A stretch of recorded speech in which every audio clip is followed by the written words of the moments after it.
आज मैं श्रीमद्भागवत महापुराण के तृतीय स्कंद के 32वां अध्याय पढ़ने जा रही हूँ। धूम मार्ग और अर्चिरादि मार्ग से जाने वालों की गति और भक्ति योग की उत्कृष्टता का वर्णन। आप लोग को अच्छा लगे तो लाइक जरूर करिएगा। ओम नमो भगवते वासुदेवाय।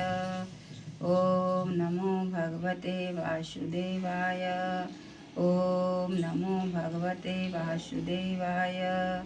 ओम नमो भगवते वासुदेवाय। ओम नमो भगवते वासुदेवाय। एक बार बोले कृष्ण भगवान की जय। कपिल देव जी कहते हैं, माता जी, जो पुरुष घर में रहकर सकाम भाव से गृहस्थ के धर्मों का पालन करता है और उनके फलस्वरूप अर्थ एवं काम का उपभोग करके फिर उन्हीं का अनुष्ठान करता रहता है, वह तरह तरह की कामनाओं से मोहित रहने के कारण भगवत भक्तों से विमुख हो जाता है और यज्ञों द्वारा श्रद्धा पूर्वक देवता और पितरों की आराधना करता रहता है। उसकी बुद्धि उसी प्रकार की श्रद्धा से युक्त रहती है।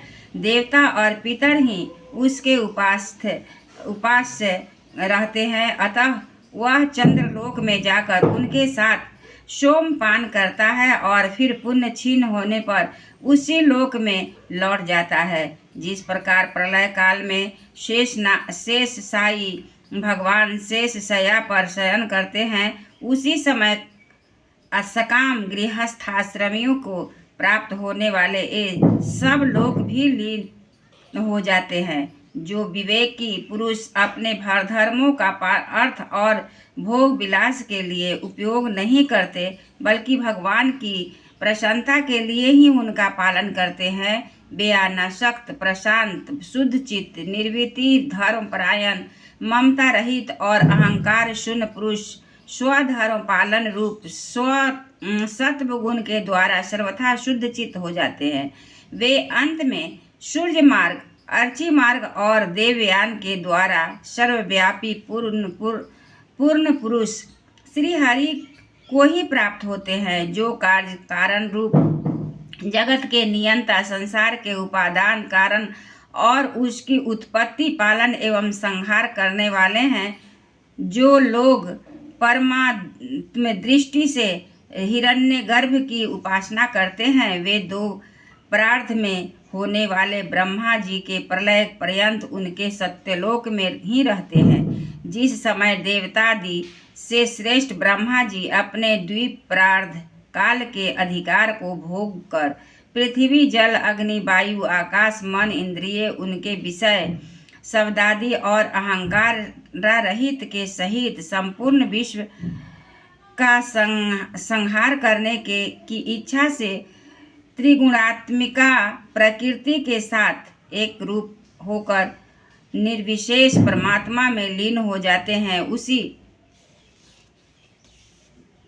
समय प्राण और मन को जीते हुए वे विरक्त जोगीगण भी देह त्याग उनके भगवान ब्रह्मा जी से ही प्रवेश करते हैं और फिर उन्हीं के साथ परमानंद स्वरूप पुराण पुरुष पर ब्रह्म में लीन हो जाते हैं। इससे पहले वे भगवान में लीन नहीं हुए, क्योंकि अब तक उनके अहंकार शेष था।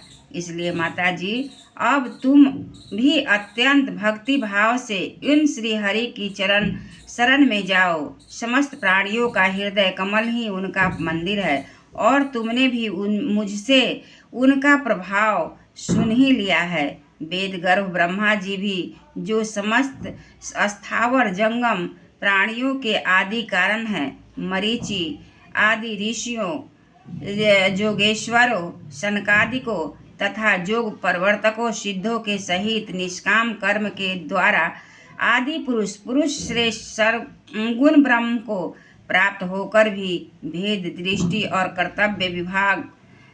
कर्तव्याभिमान के कारण भगवत इच्छा से जब सन्मार्ग उपस्थित होता है, तब काल रूप ईश्वर की प्रेरणा से गुणों में वो क्षोभ होने पर भी पूर्ववत प्रकट हो जाते हैं।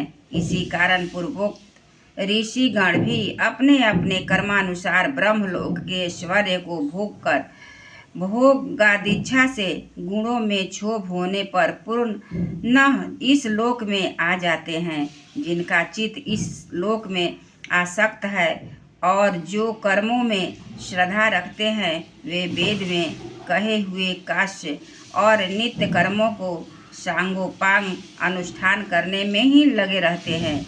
उनकी बुद्धि रजोगुण की अधिकता के कारण कुंठित रहती है, हृदय की कामना को जाल फैला रहता है और इंद्रियां उनके वश में नहीं होती। बस अपने घरों में ही आसक्त होकर वे नित्य प्रति पितरों की पूजा में लगे रहते हैं। ये लोग अर्थ, धर्म और काम के ही परायण होते हैं। इसलिए जिनके महान पराक्रम अत्यंत कीर्तनीय हैं, उन भवभयहारी श्री मधुसूदन भगवान की कथा वार्ताओं से तो ये विमुख ही रहते हैं। हाय विष्ठा भोजी, कुकर, शुकर आदि जीवों के विष्ठा चाहने के कारण समान जो मनुष्य भगवत कथामृत को छोड़कर निंदनीय विषय का वार्ताओं को सुनते हैं, वे तो अवश्य ही विधाता के मारे हुए हैं। उनका बड़ा ही मंद भाग है।